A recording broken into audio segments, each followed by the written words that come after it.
история първо, която се намира в книгата на Лука. И тук ще видим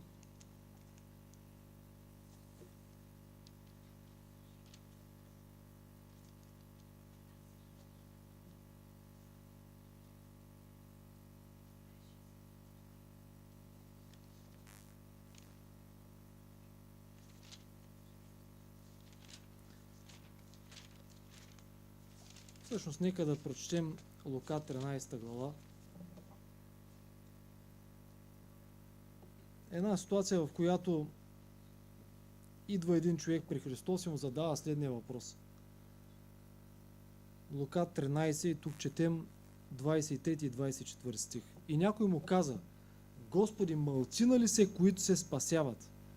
А той им каза: подвизавайте се да влезете през тясната врата, защото ви казвам, мнозина ще се стремят да влязат и няма да могат. Какво научаваме от тези стихове?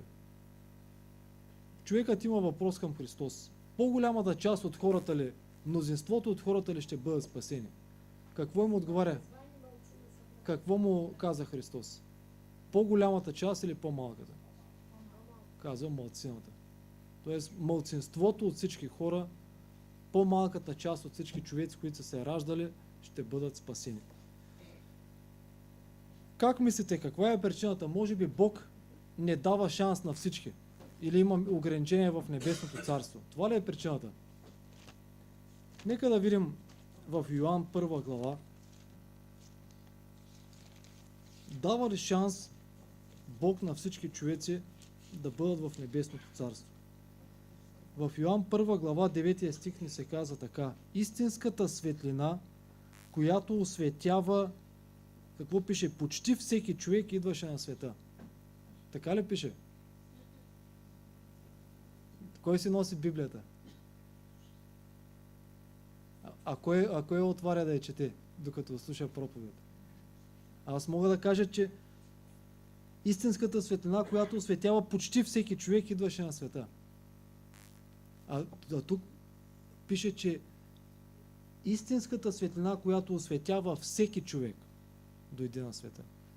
Окуражавам ви, когато слушате проповед, да си носите и да си отваряте Библията, да четете. Има много по-специално значение, отколкото само когато слушате текста. Дори да го има на проектор, пак е по-добре, когато го отваряте и го четете. Виждаме, че Бог дава шанс на всеки един човек да бъде в Небесното царство. Светлината осветява всеки човек. И Божието желание е всеки човек да бъде спасен. Това също го четем в 1 Тимотей 2 глава 3 и 4 стих ни се казва: това е добро и благоприятно пред Бога, който иска всички човеци да се спасят и да дойдат до познание на истината. От тези стихове можем да заключим 100%, може и без микрофон, в принцип. Не се ли чува? Така чувате ли по-добре? От тези стихове можем да заключим, че причината по-голямата част от човеците да бъдат изгубени не е в Бога. Не е това, че Бог не иска те да бъдат спасени, а е в тях самите. Щом не е в Бога, очевидно е някъде другаде. Какъв е проблема? В Матей 7 глава можем да видим същото нещо, което прочетохме и тук. 13 и 14 стих ни се казват какъв е пътят за спасение. Христос казва: влезте през тясната порта, защото широка е портата и пространен е пътят, които водят към погибел. И мнозина са, които минават през тях. Понеже тясна е портата и стеснен е пътят, който води към живот, малцина са онези, които ги намират. Същото нещо го виждаме и тук. Каква е причината? Виждаме, че не е в Бог, а причината ще видим няколко стиха по-надолу. Продължаваме от 21 до 23 стих. Не всеки, който ми казва: Господи, Господи, ще влезе в небесното царство, но който върши волята на моя Отец, който е небесата. В онзи ден мнозина ще ми кажат: Господи, Господи, не в Твое ли име пророкувахме, не в Твое ли име бесове изгонвахме и не в Твое ли име извършихме много чудеса? Но тогава ще им заявя: Аз никога не съм ви познал, махнете се от мене, вие, които вършите беззаконие. Виждаме две групи от хора. Едните, които намират вечен живот, другата група, които намират погибел. Каква е причината едните да имат вечния живот, а другите да бъдат изгубени? В 21 стих ни се казва една много важна характеристика на тези, които намират вечния живот и влизат в небесното царство.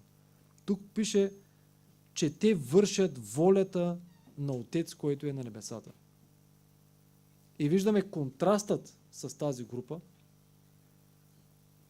Мнозинството от хората не вършат в Божията воля, а вършат, тук пише, беззаконие. Христос го казва. Нека да направим малко по-ясно за какво беззаконие се казва тук. Какво е беззаконието? 1 Йоаново, 3 глава, 4 стих ни се казва, който върши грях, върши беззаконие. Защото грехът е беззаконие. Или в оригинала се казва, защото грехът е нарушаване на закона. Можем да заместим успешно този израз махнете се от мене вие, които вършите беззаконие, с изразът махнете се от мене вие, които нарушавате закона, или махнете се от мене вие, които вършите грях. Реално е едно и също нещо.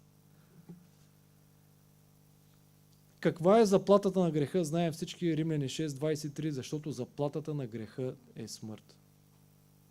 Има ли някой, който да не е съгрешил на тази земя? Някой може да каже, аз не съм съгрешил, аз не съм грешник. В 1 Йоаново 1 глава 8 стих не се казва, ако кажем, че не сме съгрешили, правим Бога лъжец и истината не е в нас. И 10 стих не се казва също, ако кажем, че не сме извършили грях, нека да го прочета. 1 Йоаново 1 глава. Ако кажем, че не сме съгрешили, правим Бога лъжец и Неговото слово не е в нас. 10 стих, 8. Ако кажем, че нямаме грях, лъжем себе си, истината не е в нас. В Римляни 3:23 ни се казва, че всички съгрешиха и са лишени от Божията слава.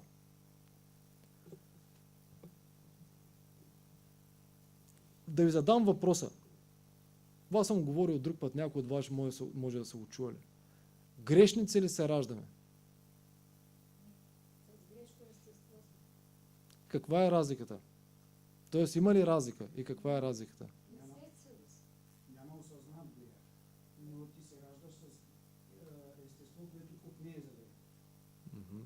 А имаме ли вина, когато се раждаме? Не. Виждате ли каква е разликата? В всички тези стихове не се казва всички са родени с грях и са лишени от Божията слава, казва всички съгрешиха, т.е. са извършили грях или всички са нарушили закона. Много лесно може да бъде доказано. В Римляни 4:15 ни се казва, където няма закон, там няма престъпление. Защото какво означава един човек да е грешник? Какво е грехът? Видяхме с вас какво е беззаконие или нарушаване на закона. Тоест, какво е другото име на един грешник? Как можем да замесим думата грешник по-библейски? И още по-ясно. Нарушител на закона. Ако някой твърди, че ние се раждаме грешници, това означава, че той твърди, че ние се раждаме нарушители на закона. И въпросът е следния. Едно бебе, когато е в майчината си утроба, кой закон нарушава? За да има вина, когато се роди. Това е доктрината за първородния грях, която изповядват католическата църква и православната. И знаете ли какво правят? Съответно, кръщават бебета. Затова се кръщават бебета в тия църкви, заради това вярване, че детето се ражда грешник, т.е. детето се ражда с вина пред Бога и то трябва да бъде очистено от това нещо. И се извършва кръщение. Но това не е библейска доктрина. В Библията, както видяхме, където няма грях, където няма закон, там няма престъпление. И както Исус казва, аз тези стихове с младежите и повторих в друг контекст, но Исус казва в Йоан 15:22, ако не бях дошъл и не ви бях говорил, грях не бихте имали. Но сега нямате извинение за греха си. Тоест, кога има извинение за греха?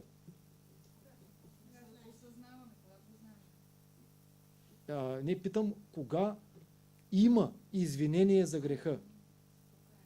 Когато не го разбираш, когато не знаеш. Когато не знаеш, точно така. Христос казва, ако не бях дошъл и не ви бях говорил, т.е. ако вие не знаехте моите думи, ако не знаехте какво аз казвам, каква е моята воля, това не ви се брои за грях. Вие имате извинение. Но понеже вече дойдох и вече ви казах тия неща, вие нямате извинение за греха си. Т.е. вие сте виновни. Вече имате вина, защото вие знаете, а не го правите. По същия начин Исус говори отново на фарисеите, Йоан 9:41 им казва, ако бяхте слепи, не бихте имали грях. Но понеже казвате, виждаме, грехът ви остава. Виждаме същото нещо.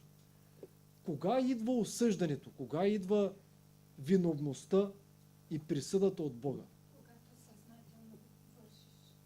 Точно така. Това го четем в Йоан 3:19. Там пише така, и това е осъждането.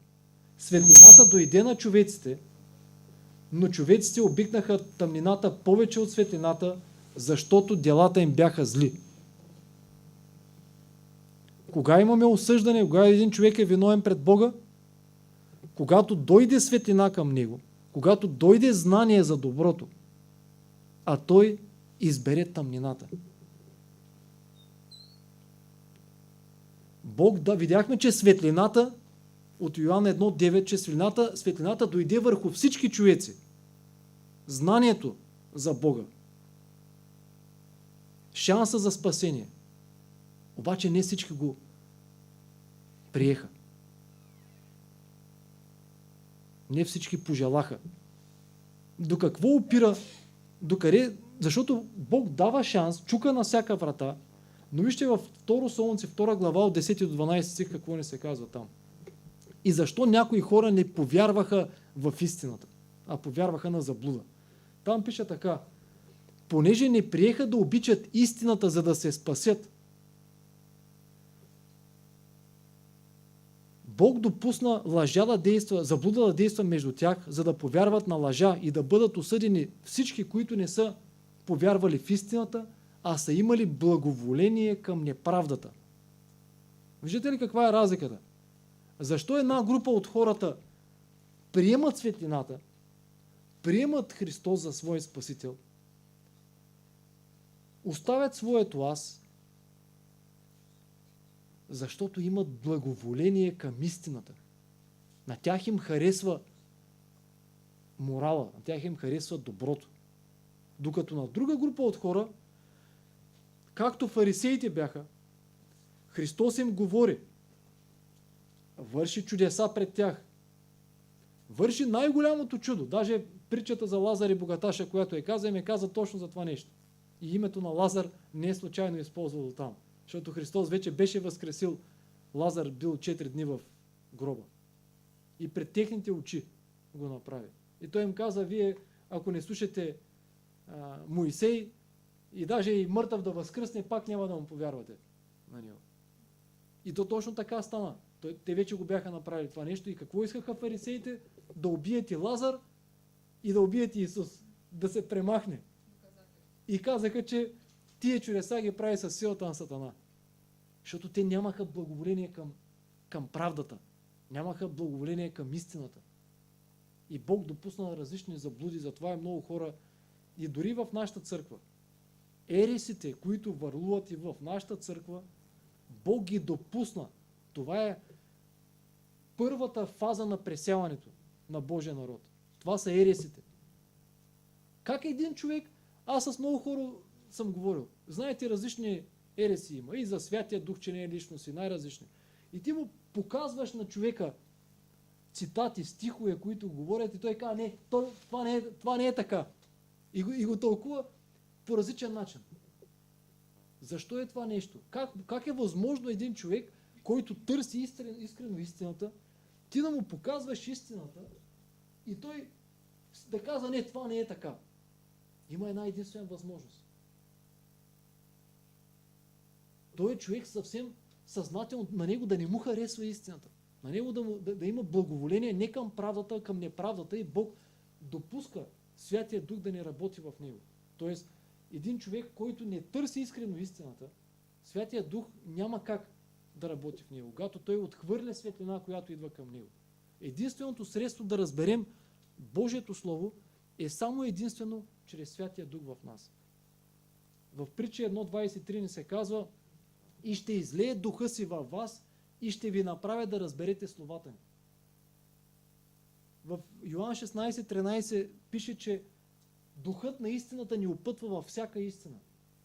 Ние няма как да разберем Божието Слово без Святия Дух.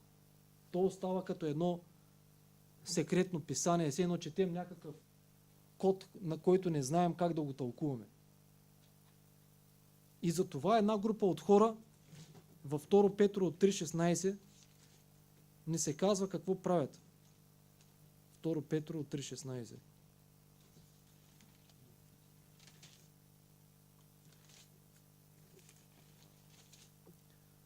Както пише и във всичките си послания, говорейки за апостол Павел, когато говори в тях за тези работи, в които послания има някои неща трудни за разбиране, които неучените и неутвърдените изопачават, както правят и с другите писания за своята погибел. Виждаме една група от хора, които четат същите писания, четат Божието Слово и това ги води къде? Към погибел. Защо? Не защото самото писание е погрешно или ги води в грешен път, а защото те го изопачават. Те го тълкуват погрешно. Стихът казва нещо, а те му придават различно значение.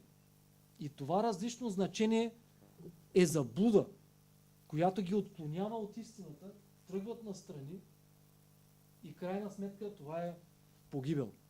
Докато за друга група от хора, в 2 Тимотей 3.15 четем, другата група от хора, които изучават писанията, там пише така: и като от детинство знае свещените писания, които могат да те направят мъдър за спасение чрез вяра в Исус Христос. Виждаме друга група от хора, които изучават писанията, които стават мъдри за спасение чрез вяра в Исус Христос.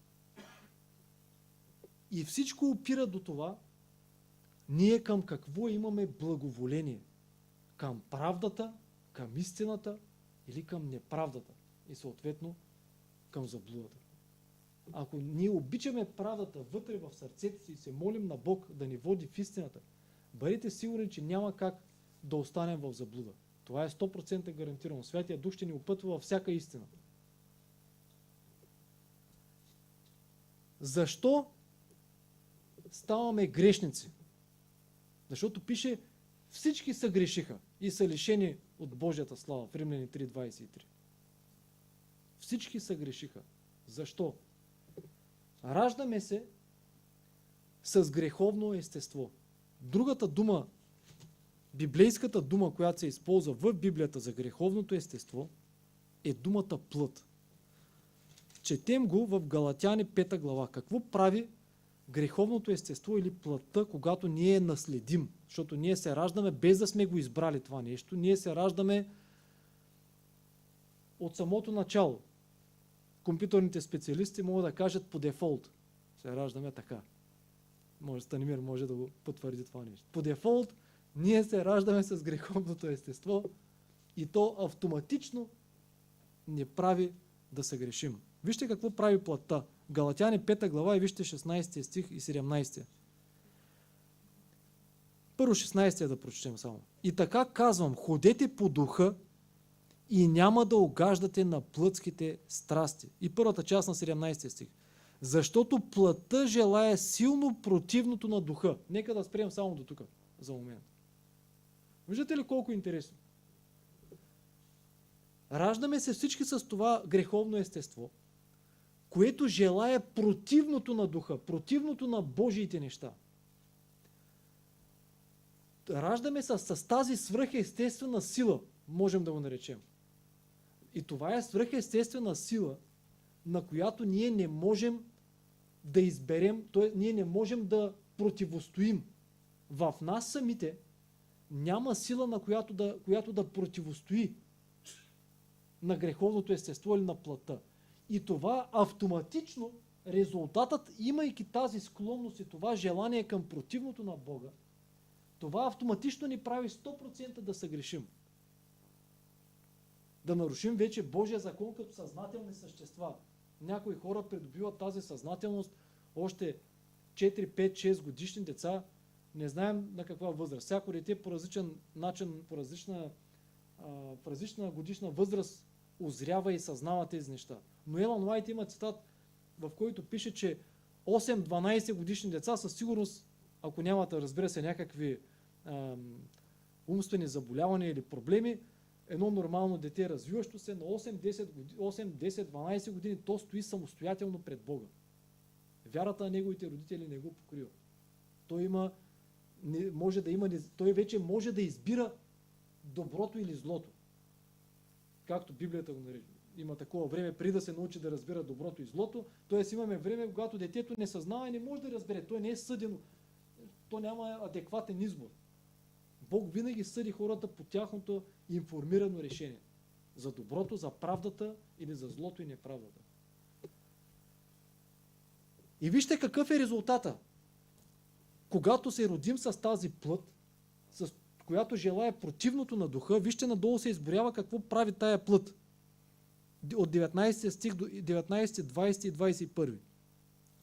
А делата на плътта са явни. Те са блудство, нечистота, сладострастие, идолопоклонство, магьосничество, вражди, разпри, ревнувания, ярости, съревнования, раздори, разцепления, зависти, пиянства, пирувания и други подобни, за които ви предупреждавам, като ви предупредих, че които вършат такива неща, няма да наследят Божието царство. Виждате ли какъв е резултатът на греховното естество?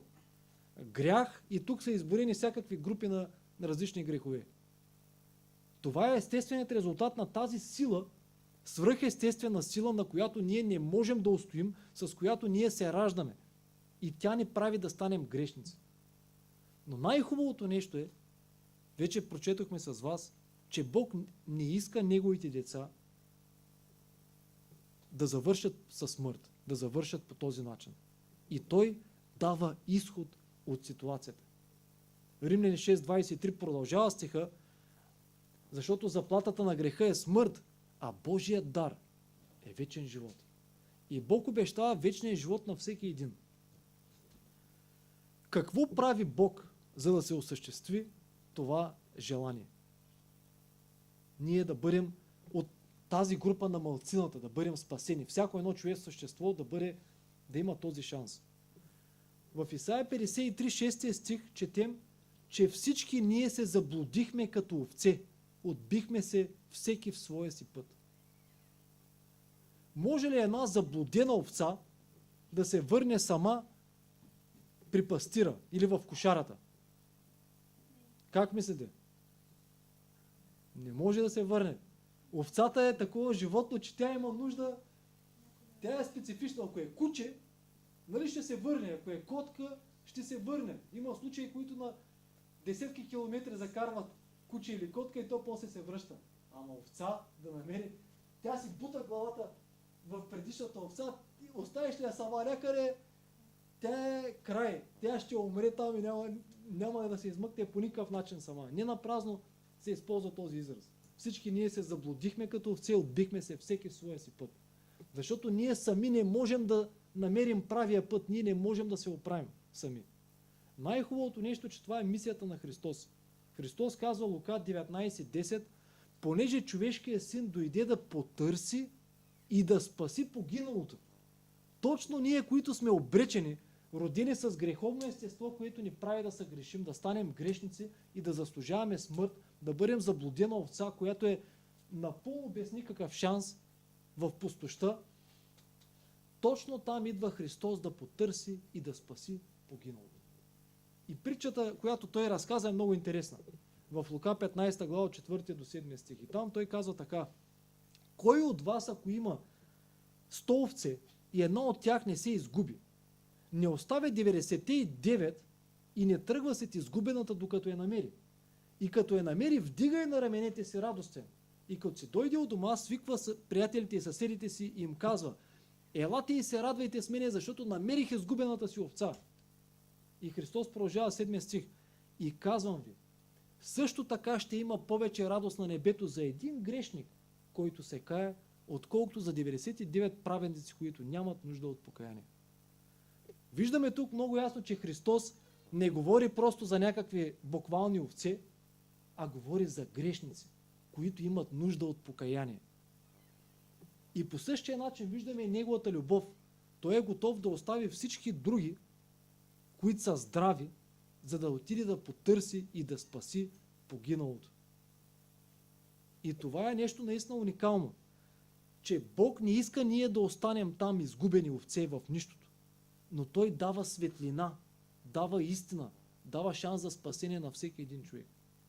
И зависи само единствено от нас. В Еремия 31 глава, 3 стих, там е малко погрешно преведен при нас, но аз ви цитирам така, както е в King James. Там се казва: възлюбих ви с вечна любов и ви привлякох с любяща доброта. В Оси 11.4 се казва: привлякох ви с връзки на любов. Това е начинът, по който Бог привлича хората, единственият възможен начин. Чрез любов. Дали ще приемем тази покана, зависи от всеки един от нас. Как обаче можем да устоим на тази сила на плътта или на греховното естество, което ни дърпа към греха? Вярвам, всеки един от нас има някакви изкушения. Всеки един от нас е вършил някакъв грях в миналото и може би все още има неща, които го привличат. И все още има неща, които го изкушават. Можем ли да се оправдаем? Ами ето, аз имам това греховно естество, не мога нищо да направя, той е по-силно от мене. Ние го видяхме това. Обаче, знаете ли какво се случва? Когато Бог иска да ни спаси, както ни се казва в Матей 1 глава, Матей 1 глава ни се казва 21 стих: тя ще роди син, когото ще наречеш Исус, защото Той е, който ще спаси народът си от греховете му. Христос идва да ни спаси нас, заблудилите се овце, но какво е мястото, от какво иска да ни спаси Той? От греха. Да ни спаси от греховете. Това, когато Христос казва на блудницата, спомняте ли си, имаше една ситуация, в която заведоха една блудница при Христос, искаха да го изпитат.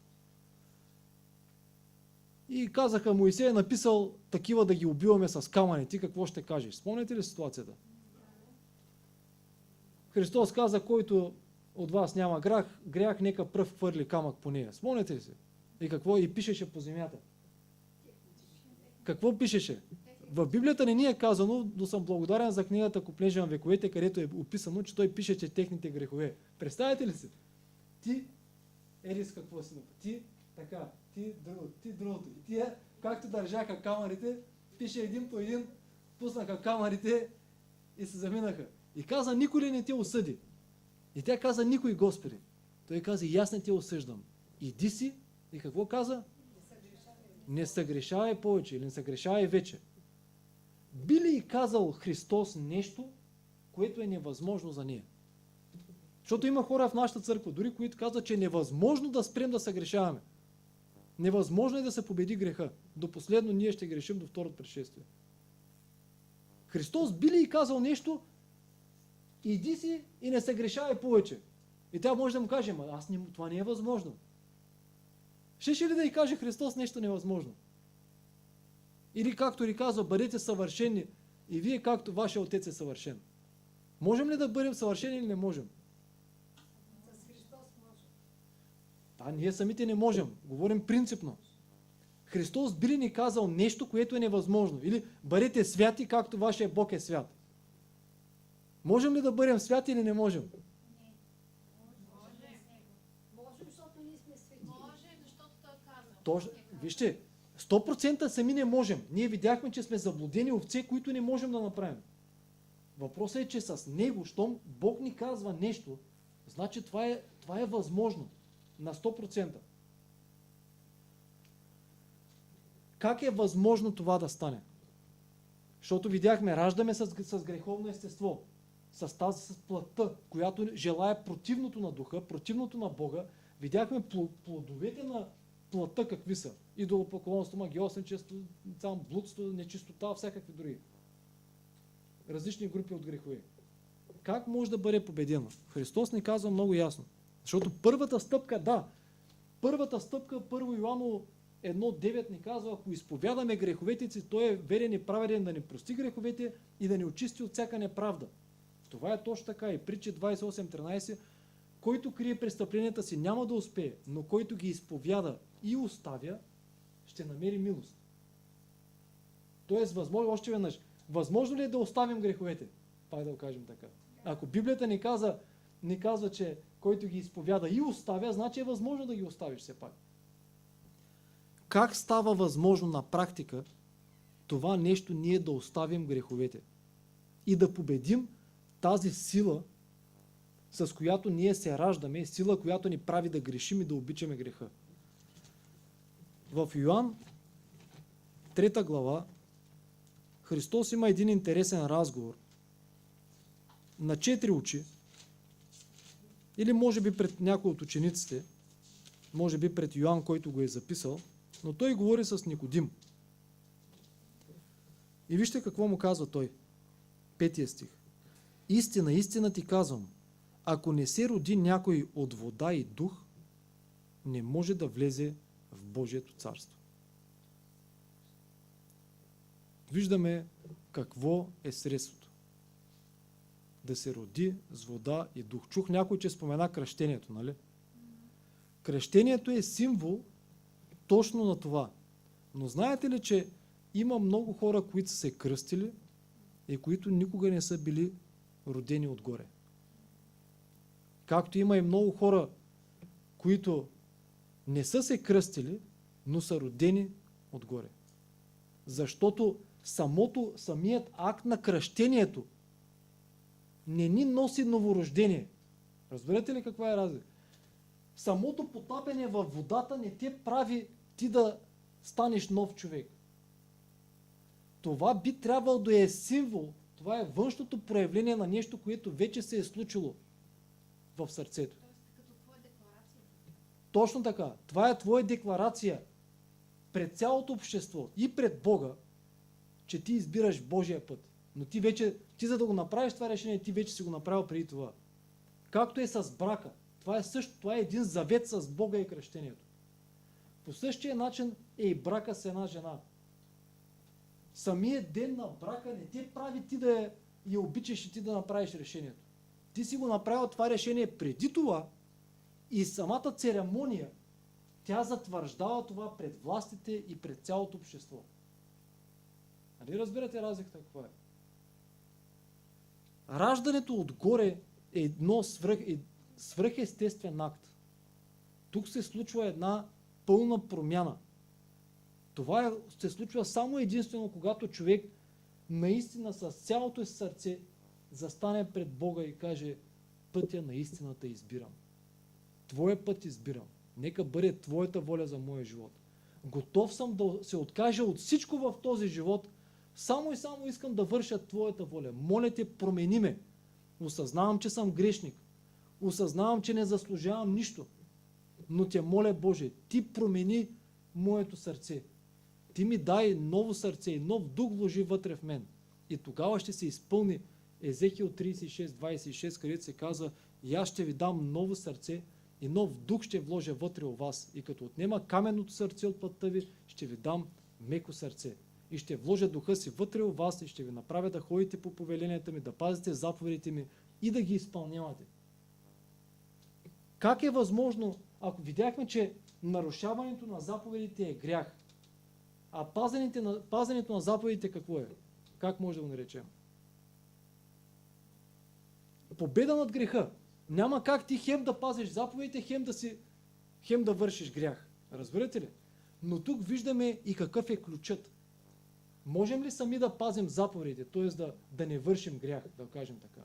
Тук пише, че пазенето на заповедите е резултат на Святия Дух, на новото сърце, на новорождението, което вече един човек е преживял.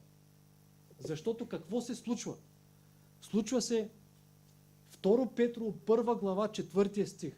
3 и 4 стих. Нека да опрощем. Това е много интересен. Едно много дълго изречение в 2 стиха, което ни казва какво се случва там, когато ние предадем по този начин сърцето си на Бога. Във 2 Петрово 1 глава 3 и 4 стих. Понеже Неговата божествена сила ни е подарила всичко, което е потребно за живота и благочестието. Чрез познаването на този, който ни е призовал чрез своята слава и сила, чрез които се подариха скъпоценните ни твърде големи обещания, за да станете чрез тях участници в божественото естество, като сте избягали от произлязлото от похотта разложение в света.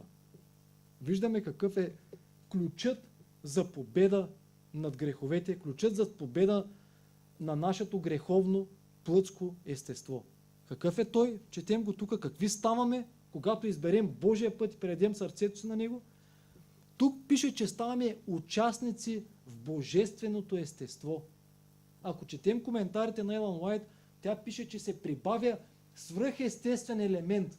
Това е свръхестествена сила, която Бог ни добавя, Той ни дава. Това е дар от Бога.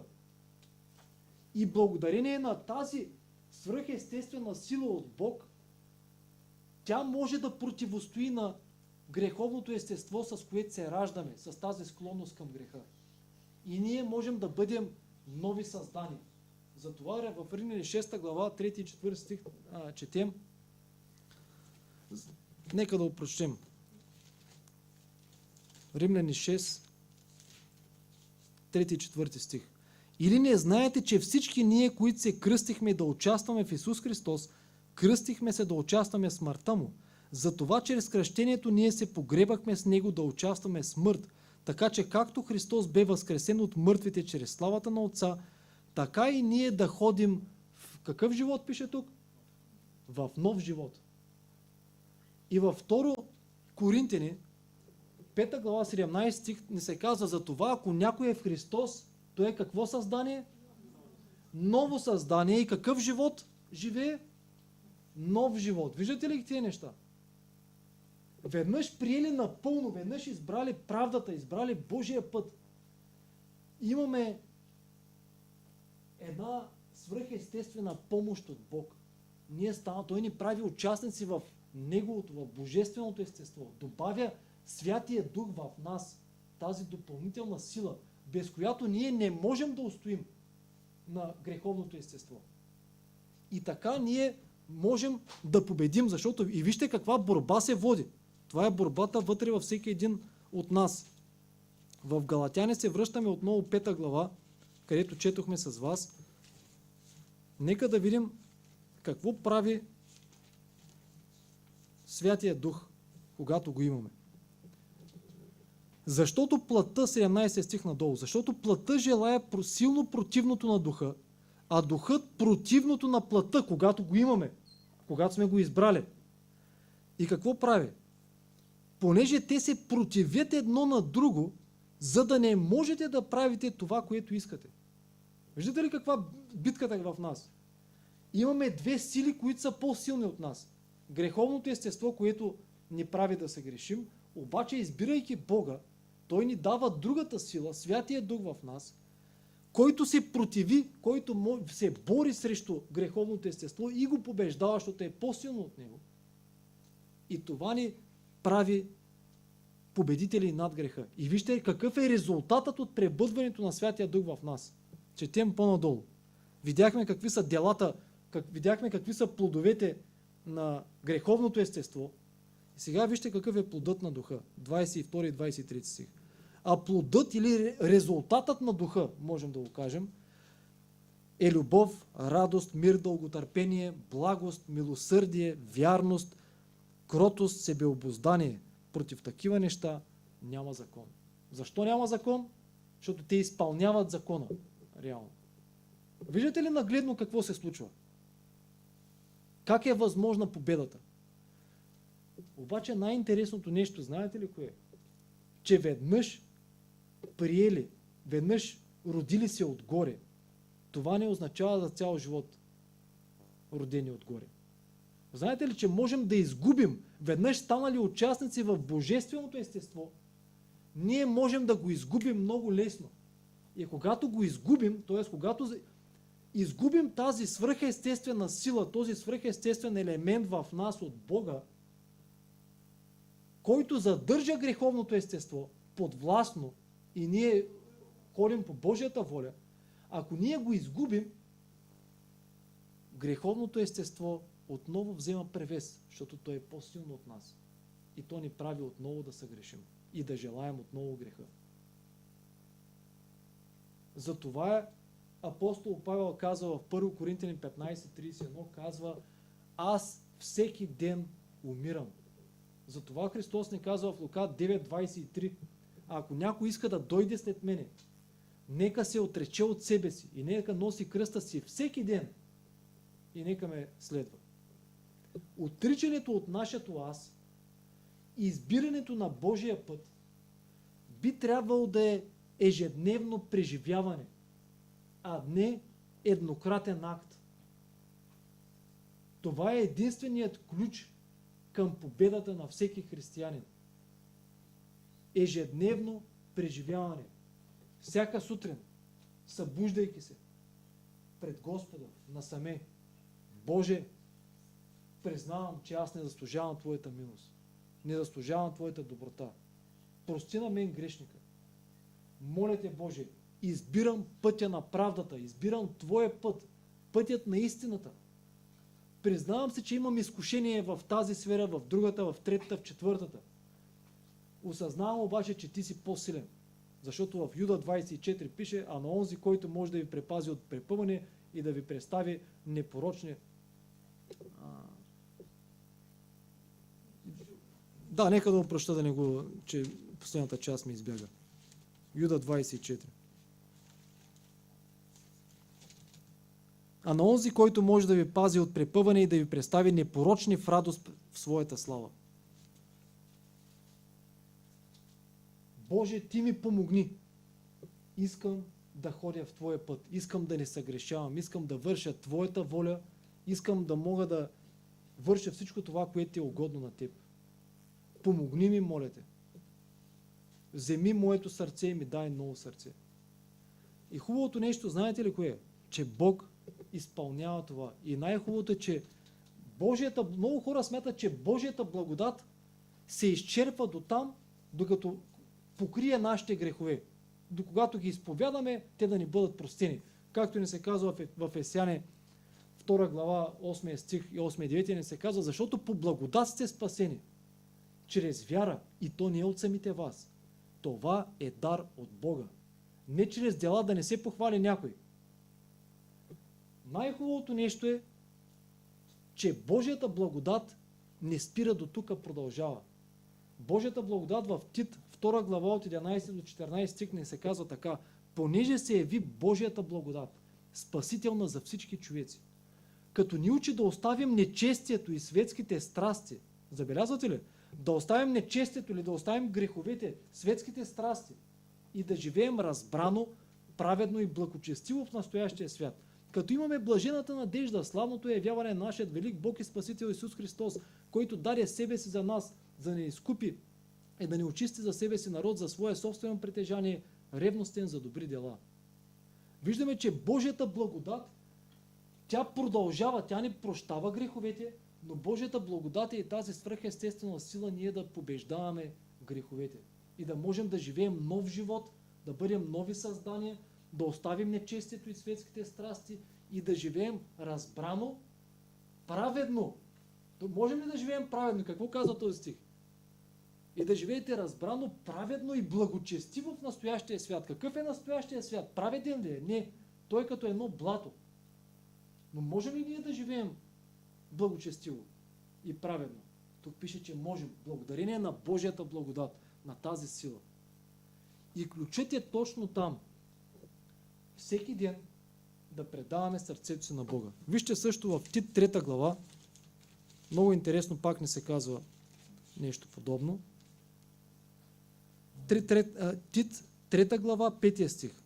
Той ни спаси не чрез праведни дела, които ние сме извършили, а по своята милост, чрез окъпването, т.е. новорождението и обновяването на Святия Дух. Отново го виждаме същото нещо. Спасението ни е по благодат, но това включва не само прошката на греховете, това включва и силата ние да не ги вършим повече, т.е. да живеем нов живот, да бъдем нови създания, да ходим в нов живот. Рецептата я имаме.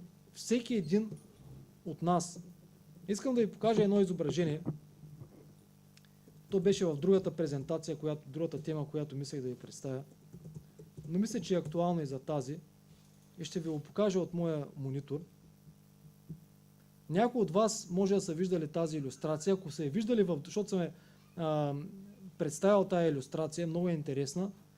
Моля някой, ако го е чул от мен това нещо в някоя тема, да не го казва, да не го издава. Но да ви питам какво е това нещо. До сега не съм чул правилен отговор. Ако някой го е чул от мен, от моя презентация, моля да не го казва. Може да си го спомня. Сега ще го видим също. Изглежда малко странно.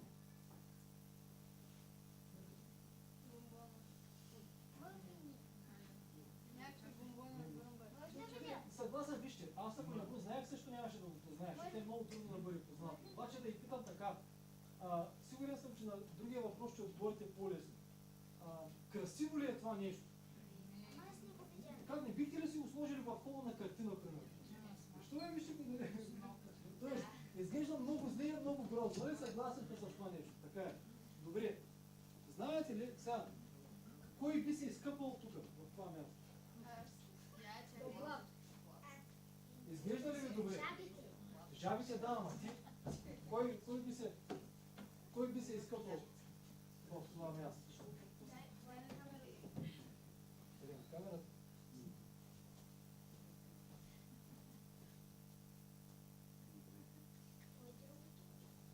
Едно блато с тръстика и с мръсна и гадна вода, обикновено има и комари, и жаби и други работи. Не вярвам някой да би се... Тоест е също едно гадно място, нали, да го кажем така. Не е много красиво място. Не е много приятно. Знаете ли, комбинацията между тези две неща какво прави? Ще ви кажа. Комбинацията между тези две неща, като ги комбинираш, прави това. Това знаете ли какво беше? Това са луковици на лилия. Да, и това е едно блато. И като ги пуснеш тия луковици в блатото, знаете ли какво става? Това нещо. Знаете ли колко е красиво? Защо ви го казвам? Това е една много хубава илюстрация. Всички ние сме тези грозни луковици. Всеки един от нас е един грешник, който е такъв далеч от Божия образ. Светът, в който живеем тук, е това блато, където има грях, където има нищета, има мизерия, смърт, болест и всякакви неща. Но знаете ли кое е най-хубавото нещо? Че под Божието влияние, ако ние се поддадем и го пожелаем това, да бъдем под Божието влияние, ние тези уродливи луковици в това блато, нечестиво, мръсно и гадно, ние можем да израстем като тези лилии. Това е възможно. И това не го казвам аз. Тази илюстрация не ми е дошла на мен на ум, защото съм, видиш ли, много интелигентен или много умен. Това го четем в духа на пророчество в един цитат от книгата Мисли от планината на блаженствата, страница 92. И тук пише така: взрете се в лилиите, казва Исус, как растат, как те, прониквайки от студената тъмна земя, от тинята на речното корито, получават и разкриват аромата си. Кой би помислил за такава красота, когато гледа грубата кафява луковица на лилията? Но когато скритият в нея живот от Бога се развие по негов знак под дъжда и слънчевата светлина, тогава човеците се удивляват на нейната прелест и красота. Точно така ще се развива Божият живот и във всяка човешка душа, която се поддава на Неговото благодатно действие, проявено към всички, подобно на дъжда и слънчевата светлина. Чрез Словото Божие се създават цветята и същото Слово ще развие от теб красотата на Неговия дух. Всеки един от нас, колкото и уродлив характер да има, колкото и голям грешник да е той, каквито и големи грехове да извършва през своя живот, каквито и слабости големи да има, трябва да знаете, докато още дишаме, има надежда за нас. И най-хубавото нещо е, че ние не сме спасени. Бог не ни спасява, защото ние сме много хубави или много го заслужаваме. А Той ни спасява по благодат, от любов. Защото вижда, че ние сме изгубени. Ние сме ни заблудени се овце и Той не иска да останем там. Той ни приема такива, каквито сме. И казва, твоят дял е само да избереш мен. Ти само кажи, Господи, ела в моя живот, моля ти се, помогни ми, спаси ме от мен самия, промени ме, дай ми ново сърце, помогни ми да мразя греха, помогни ми да обичам правдата. И нека това бъде нашата молитва всеки ден. Всяка сутрин да предаваме сърцето си на Бог. Боже, дай ми сили за днес да обичам доброто. Помогни ми да намразя всичко, което ти мразиш и ми помогни да обичам всичко, което ти обичаш. И гарантирано, ако тази молитва се повтаря ежедневно, гарантиран е резултат. 100%. И завършвам с притчи 4 глава 18 стих, там се казва, пътят на праведните е като светлината на разсъмване, която се развиделява, докато стане съвършен ден. Бог иска всеки един от нас да бъде в небесното царство. Проблемът е, че не всеки един от нас ще пожелае истински да бъде там. Защото който пожелае истински си постави тая цел, той ще свърши всичко, което е по негови сили, а останалото Бог ще го добави.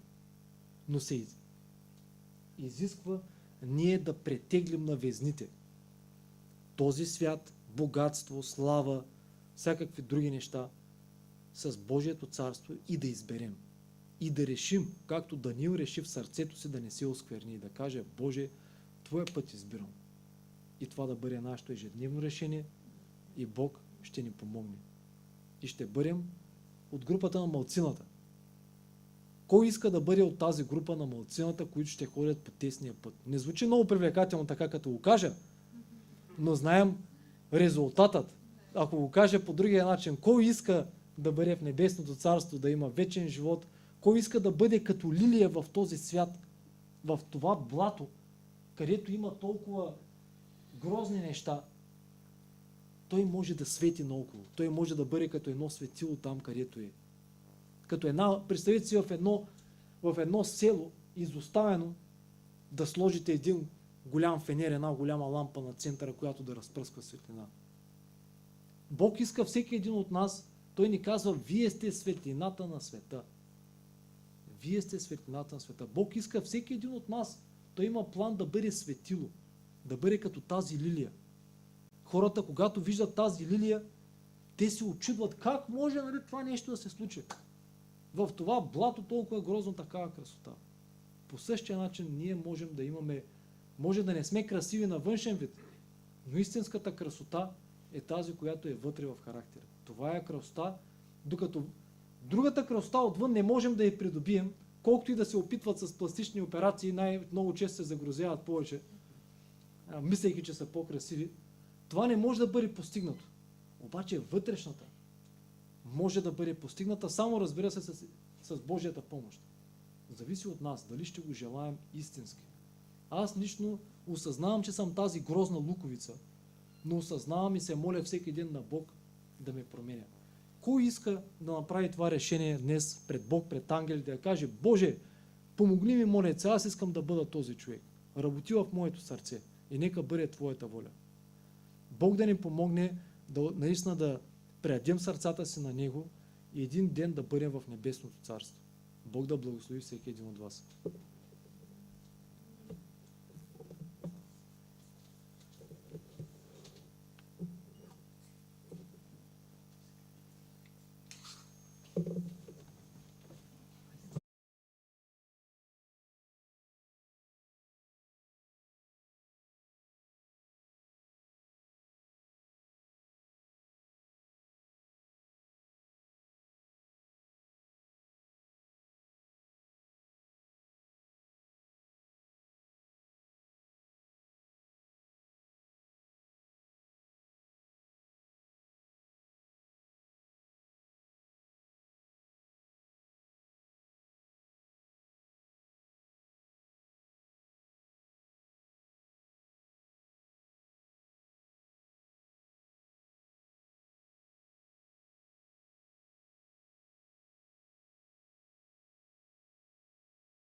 Исус предавам, всичко му предавам.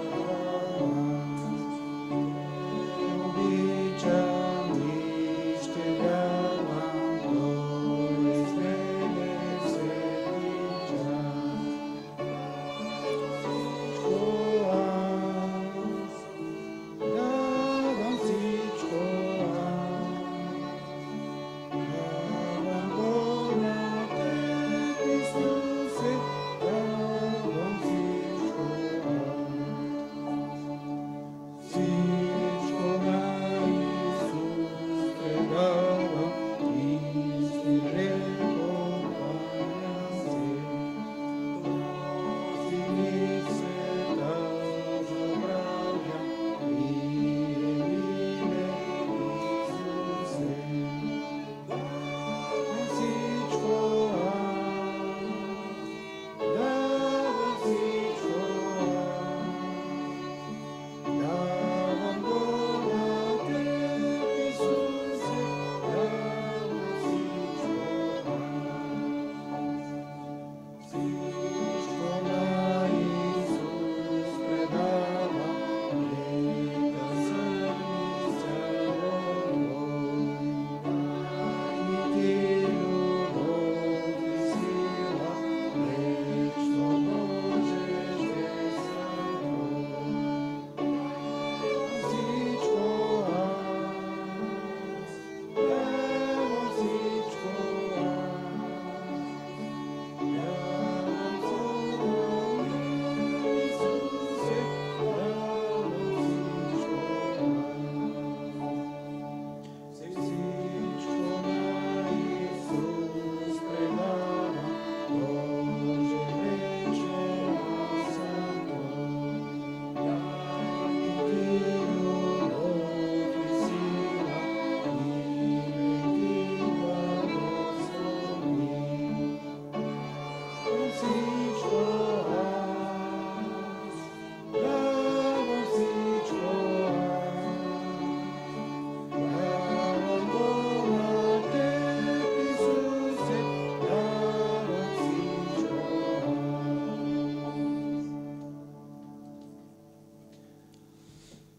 Добре, сега